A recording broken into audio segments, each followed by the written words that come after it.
Welcome to Black Belt Leader. I'm Karen Gately, founder of Corporate Dojo. On the show today, we're going to be talking about recruitment and how to make the right hiring decisions. Among the most important messages we want you to take from today's show is that recruitment really is the backbone of your HR strategy.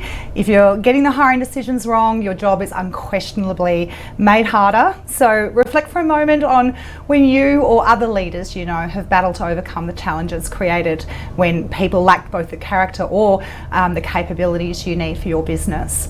All too often we see leaders make the mistake of hiring people who have the qualifications or experience needed, but fundamentally lack the mindsets and the behaviours that actually allow them to be successful in the role or the team. So clearly the time, energy, momentum and money that is lost when the wrong decisions are made is immense. So joining us on the show today are two guests who have extensive experience helping businesses all over Australia recruit the right people for their team. So first, Rupert Saint, Director at Carrington King, will be joining us, and later in the show, Kylie Jasinski, Director at Prime Recruitment and Consulting, will be here to share her insights to some of the biggest hiring mistake managers make and how you can avoid them. So joining us now is Rupert Saint. Rupert is the founder and managing director of Carrington King and has over 25 years of recruitment experience and a wealth of knowledge to share on the subject. So Rupert and I have been working together for many years and I'm excited to welcome him to the show today. So Rupert, thanks for joining us. Morning, Karen. It's a pleasure to be here. I really appreciate the opportunity. Yeah, it's great to have you here. And, again, I know from all of the years that we've worked together that you've seen lots of recruitment done well. You've seen lots of recruitment done not so well. Most recruiters I talk to have a wish list of things that they would like employers to do better to save them from themselves. So let's kick off with understanding, what are some of the biggest mistakes you've actually seen leaders make in the hiring process?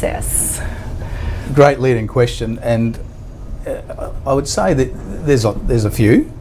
I've picked up on conservatism, which I think is a current trend in the market. So what I'm meaning by that is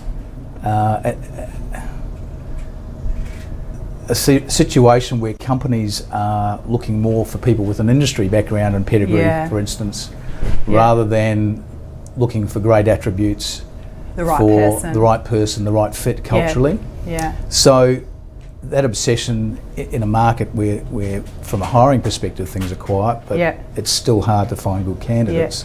So does that mean employers are just wanting to play it safe, just putting their money on who's got the technical skills, who's got the experience on the CV? And if I'm brutal, I think there's a bit of a protectionism in that too, because you're not going to have the same questions asked if it doesn't go well and you've hired from within the industry as if you take someone from without. But my experience through all of those years of recruitment, as you kindly explained, is that good quality candidates tend to shine in the medium to longer term. So whilst you might get someone who hits the ground running and that's attractive in the shorter term, the better pedigreed candidate, the better quality candidate will inevitably shoot past them and deliver in spades in the medium to longer term. So it's a short term solution. Let's just get the person who can hit the ground running. They've got the track record on the CV. It'll be easier to train them, easier just to get them started. But what I'm hearing is they're not necessarily the one that's going to grow and become, that potential leader down the track, or again, just leverage their full potential. And multiplied over numerous hires, of course, that and then has an impact on the overall performance of the business. Absolutely. Over that journey too. So absolutely. So in terms of attracting great candidates to our businesses, in your experience, what are great employers or effective employers doing to earn a reputation to be an employer of choice, so that great candidates are actually knocking on their door and wanting to come work for them? Another good question. A lot of investment in corporate branding and employee value propositions, etc. I think the biggest gap there, Karen, is engagement. So there's a lot of effort positioning things up front, but then it all falls down when you're actually interacting with the candidates.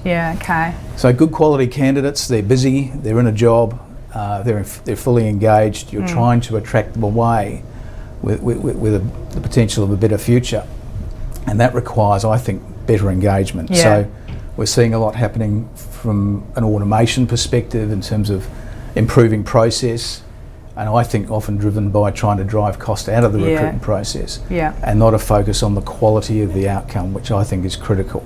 So the engagement piece is, how do you then connect with really good people and create that impetus and that conversation that then moves them away from and gets them into your organisation and away from where they are. I think that's probably the fundamental piece. Yeah, look, I agree. I think one of the things I've observed leaders needing to understand is that recruitment is a buy and sell equation.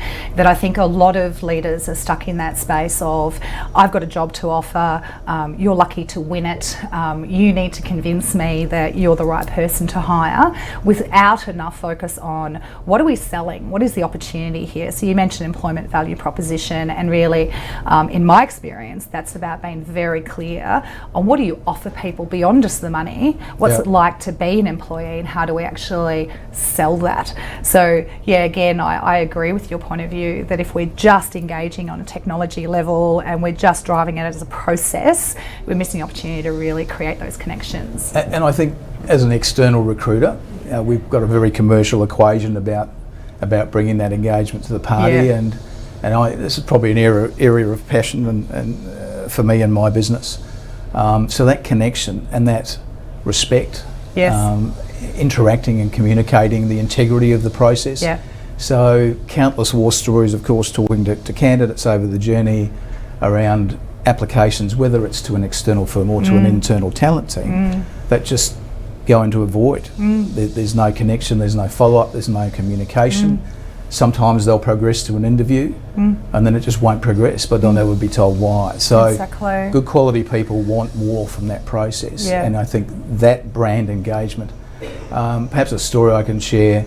I went out to see a client I hadn't worked with for a few years, and I Googled their business to see what current news items there were to prepare for that meeting.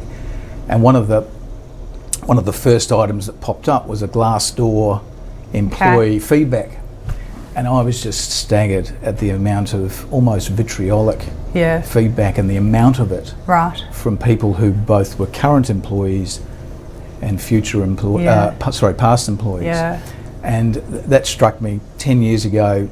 That just wasn't happening. But now, of course, that's where candidates are researching businesses, and that's how they're forming a view of whether somewhere's a great place to work. And look, again, I think that's a brilliant point, because again, we in the HR and recruitment space have been talking about, employer value proposition and being employers of choice for many years. The Glassdoor and other online platforms have completely changed the game. What we could have promoted through almost a marketing strategy and centre perception is very quickly undermined by people's lived experiences of being in those businesses and it being shared. So I agree. I think employers are wise to recognise that people can and do talk. And in my view, the best way to have a reputation for being an employer of choice is because your team are out there telling everyone how awesome you are. I think that's and I reckon too, there's an accessibility issue as well. And we do executive search. We also run advertising campaigns to find people, and I'm staggered at the amount of advertising that goes on, for instance, that doesn't have a telephone number on it. And to me, if you want to attract someone who's a quality individual, and perhaps they haven't got the time to invest in the formal application, but a 5-minute phone call might be enough to hook them into the process. I'm just amazed that doesn't happen. And of course, our industry doesn't have a great reputation for returning calls, but that's a standard in our business where we absolutely want to get back to people and have those conversations on behalf of our clients. Because it's about relationships at the end of the day, isn't it? It is, of course. Whether it's with you or ultimately the individual with their prospective employer. Excellent. So, when it comes to recruitment partners, again, as we said at the start, no doubt you've got a wish list of things you would like your clients to do to help you to be effective. So what are some of the things that leaders can do to make sure they're actually getting the best from recruitment partners? I think the key, it comes back to that word communication again. So transparency. Over the years, when I think about the most successful relationships we've had with clients, and I'm talking from the external recruiter perspective, where there's transparency and there's a willingness to share the real picture, makes us a lot more effective, because then we know what we're dealing with. I think the other piece is that as subject matter experts, we've probably got some experience and advice to offer, and that's the same with internal talent teams. And I'm not sure hiring managers and senior executives spend enough time asking questions and listening to advice rather than coming in with assumptions or a view of what they want done. And they probably don't want to hear some of your really honest advice anyway, in terms of if you're cautioning them to start again, for example, and not hire a particular candidate, that can be difficult. Yeah, and we've probably seen some of the issues and problems in a particular marketplace around hiring specific people, so we'll have some thoughts around how do we work around those, how do we better position the business and sell it. And the warts and all, I think, works because to me there's no mileage in going through a recruitment process, hiring someone into a situation which perhaps isn't what was described through the interview process. Absolutely. Because day one they walk in and any element of trust and respect has gone out the window. Just do not oversell the job. It is textbook in my experience as well. And I think the other piece is be available.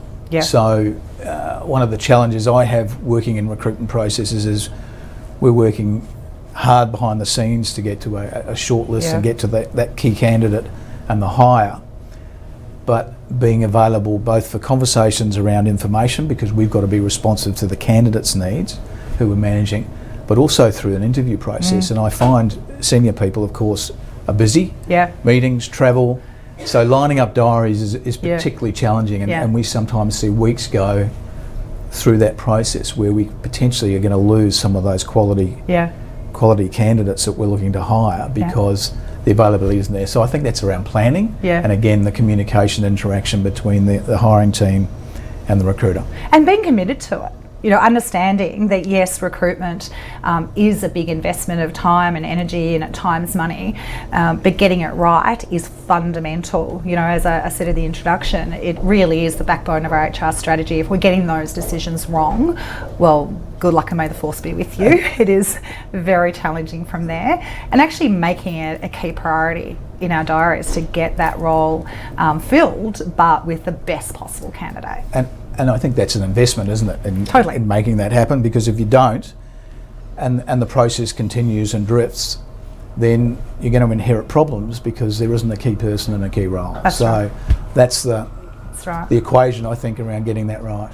And look, and I also agree, I just want to highlight your comments around candidate care and communication. I think I've seen clients lose super good candidates because they're competitive in the market. There are opportunities for them beyond just the one opportunity my client's talking about. So again, I think really understanding that we are competing for this talent and that we need to push ahead to make sure that we're getting, the decision made whilst not compromising our decision. Yeah. So, Rupert, if you had a magic wand, I guess, just give us a sentence or two. If you had a magic wand and you could get leaders to do things better or differently, what would it be?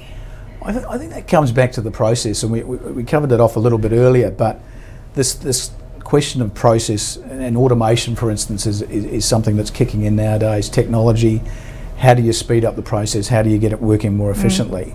But I think we're still not focusing enough on the outcome. Yeah. And the process, the automation works very well, I think, from a sourcing and an identifying, but it's not an engagement tool. And I think that's the confusion. Yeah. So leaders will always tell us that people are their greatest asset, but they don't always back that up with their actions. Yeah. And I think there's a focus on cost out and making things run more efficiently rather than focusing on that end result. Because if you get the great person, then you're not back in the market 12 months later looking again, which has a whole series of costs. Or having to fix all of the challenges that come from having the wrong behaviours, etc.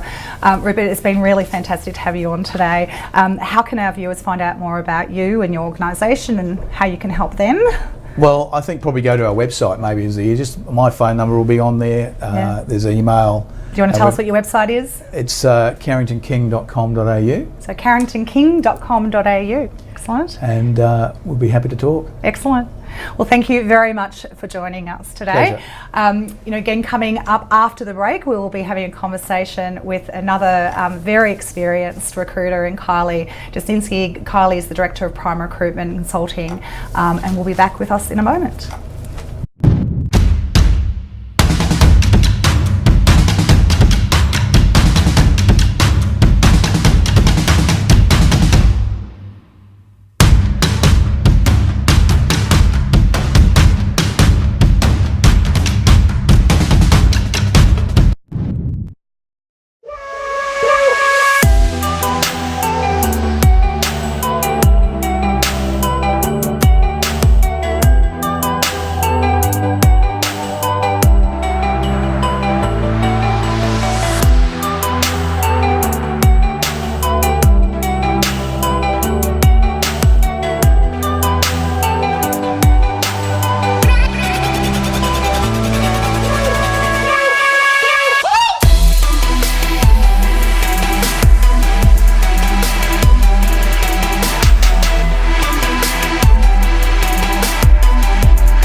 Welcome back to Black Belt Leader. Joining us next is Kylie Jasinski. Kylie has 14 years recruitment and consulting experience, and this year founded Prime Recruitment and Consulting.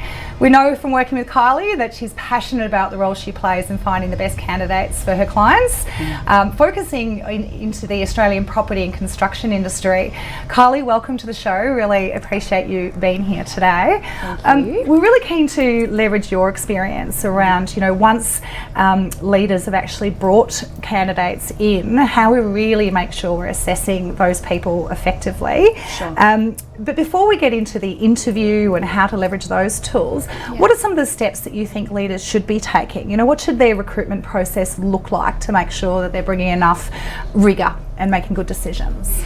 I truly believe it's knowing what you're looking for and how to look in the right places. Yeah. So it's very much about sort of formulating, bringing that job description back out, dusting it off, and sort of really getting into the detail. Yeah. I suppose in so many instances, those job descriptions are written in the beginning and then not really reflected upon. So I suppose having that tool to really assess the candidate that you're looking for, and then interviewing, and then coming back to that to assess through performance measures as well. I think that planning is so important, and again, I couldn't agree more that it's a big gap often. When we're working with clients to understand how things are going wrong, often there's just not that crystal clear view of this is what the job is, let alone this is what the core competencies or behaviours are that are going to allow someone to be successful in the role. So I, as an HR director, always have a golden rule. You do not go to market without a PD, and you don't go to market without updating the PD that often was written a number of years ago. True. So what other steps can we take? So we're planned, we know what the role is. Clearly most people are including interview. Are there other steps that you think are important for leaders to consider at least? Well, of course, I'm going to say that using a specialist recruiter is very helpful, purely from a time perspective, a cost, and really how to avoid making that wrong hiring decision. So trying to find the experience in market, the network, the connections will really set you up to not only be guided by following a structure and a process, but lead you to the right outcome. Absolutely. Agree. So, when it comes to interviews, what are some of your tips for making sure that we're leveraging that time effectively? How do we facilitate an interview that will give us the level of insight that we need? Look, making a good impression is first and foremost. The first meeting between two people, as we know, there's a split second to really make an assessment or a judgment. So making a good impression will also reflect on the company brand and the people within. But really, I suppose planning and structuring the interview, we've spoken about that, but that plan may mean having a scorecard and really sort of assessing those questions that you're asking against a scorecard. Taking good notes, that's again underestimated, and often when you go back to the business to give a brief or a report on the candidate, you're scrambling around for a description to share with the business. So taking notes is also equally important. So again, when we talk about planning for the interview, clearly getting some interview questions planned and ready to ask. Do you have a favourite question that you encourage leaders to ask to really explore the character of the human that's sitting in front of them? Yeah, it's tell me about yourself. Those sort of questions are really important. But also, general competency-based questions will really help dig deep into not only what the candidate is, telling the story about, but exactly the situation, the task, the action, the result. So you get a real life example. Another test of that is, I suppose, if they can think off their feet in asking those competency-based questions. So, drawing for examples and being able to really talk about the picture and get the outcome will help in answering your questions. And that's what the advice I give clients is that, when you ask somebody to tell us about a time when, and you put them in a scenario that's similar to the context within which they're going to have to operate in your business, it's a lot easier to hear the depth of experience. Because if someone is inexperienced, they will give you potentially the theory or the high level insight, whereas obviously if they've been there, done that, they've faced those challenges, they're more likely to speak intelligently to that. Very true. So one of the things that I find many organisations struggle with, or many leaders struggle with, is how do I accurately assess culture fit? So everyone tells me that I need to make sure I'm hiring people on the basis of their character and that they're the right human being for our business. Clearly, with our level of experience, we're doing that day in, day out. What are your tips for leaders that don't necessarily have our experience? How can they make sure that they're assessing culture? Yeah, sure. It's one I think that needs to be managed by a few people in the business. The best hiring decisions are not often made by one individual from beginning to end. So bringing other leaders, department managers, seniors, or other peers from the business into the interview. It may take 2 or 3 steps, and it might be extra time invested, but a major benefit will take place in terms of others having that conversation with the candidate to know that there's a fit, there's rapport, there's a relationship, and no stone is unturned if you've got different opinions and different people involved in interview process. Absolutely. One of the things when I was an in-house HR director for a long time, I always asked the receptionist how the candidate was. First impressions, as you were saying before, we have a nanosecond to decide what we think of someone. And what I learnt from that experience is that often the candidate would have different set of behaviours. They would behave in a certain way to the receptionist, they'd behave in a certain way to the HR people, a different way again to the hiring manager. So that'd be part of my advice is let's make sure we're really observing those interactions and what's the mindset and attitude that people are bringing at every step along the way. That's right. Can you think of an example of or a cause? What's the biggest mistake when it comes to culture fit that you think leaders make? I think skipping that process. I suppose, as I said, having the one decision maker from beginning to end. I also truly believe if there's you're getting towards the end of the process and there may just be that gut feel or something that you're not sure about, how else do we explore this?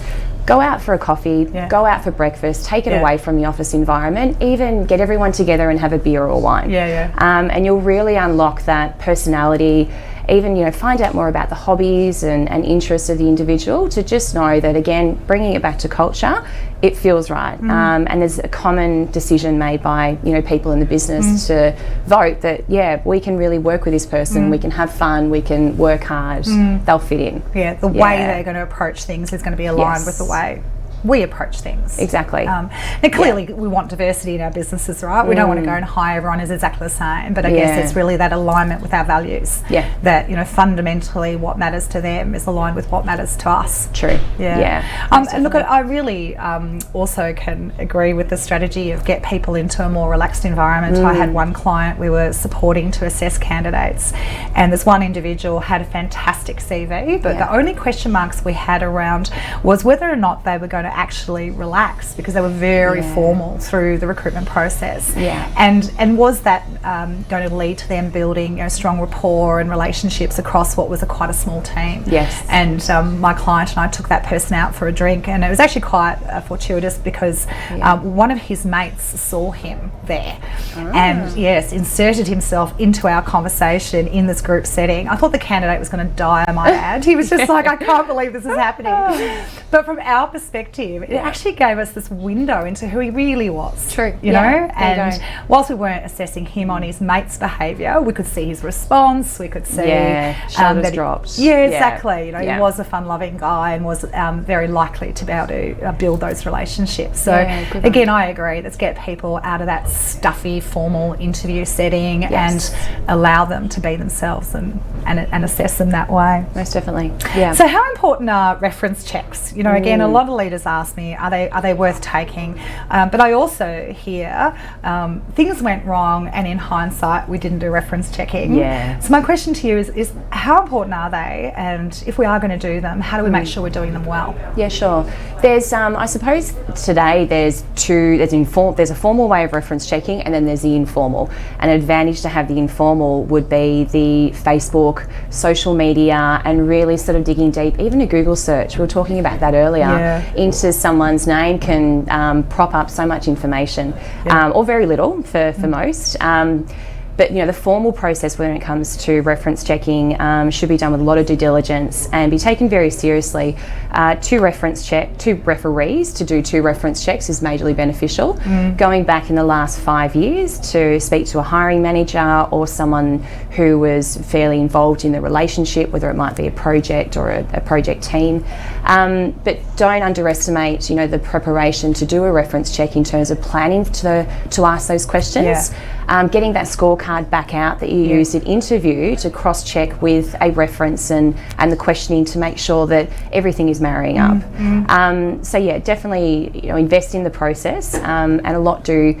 If they're doing the reference checks themselves, just skim through and think they know the answers because they've met that candidate 5 times. But there's a lot to probe, dig deep, and just cross-check in a reference.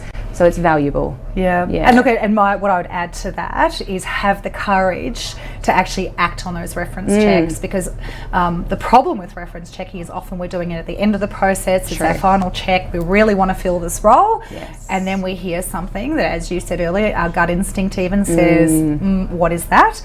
All too often I've seen clients just push past that, ignore it, hire them anyway. I really appreciate all of your insights today.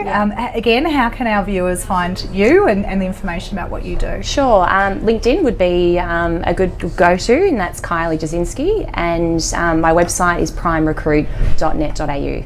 Fantastic. Great. Well, thank you again for joining us. Thanks. So thank you for watching today. Next time on Black Belt Leader, we'll be talking about work Christmas parties and how to make sure you get you and your team through safely and with your professional reputations intact. Certainly heard lots of stories over the years and been involved in lots of circumstances relating to Christmas parties. So we're very excited to be joined by a number of people who can give insight. First of all, Cameron Shepherd from Shape HR, who will give us the HR person's view of the Christmas party and why it's important to have it. And then we'll be joined by Glenn Bartlett, Director of Bartlett Workplace, as well as the President of Melbourne Football Club. Glenn's an experienced workplace lawyer and leader, and he'll be here sharing his views on the Work Christmas Party Survival Guide. If there are any topics you would like us to explore, please get in touch via our website, corporatedojo.com, or of course via our social media channels. Thanks for joining us, and remember, you choose. Will you be an ordinary or an awesome leader of people?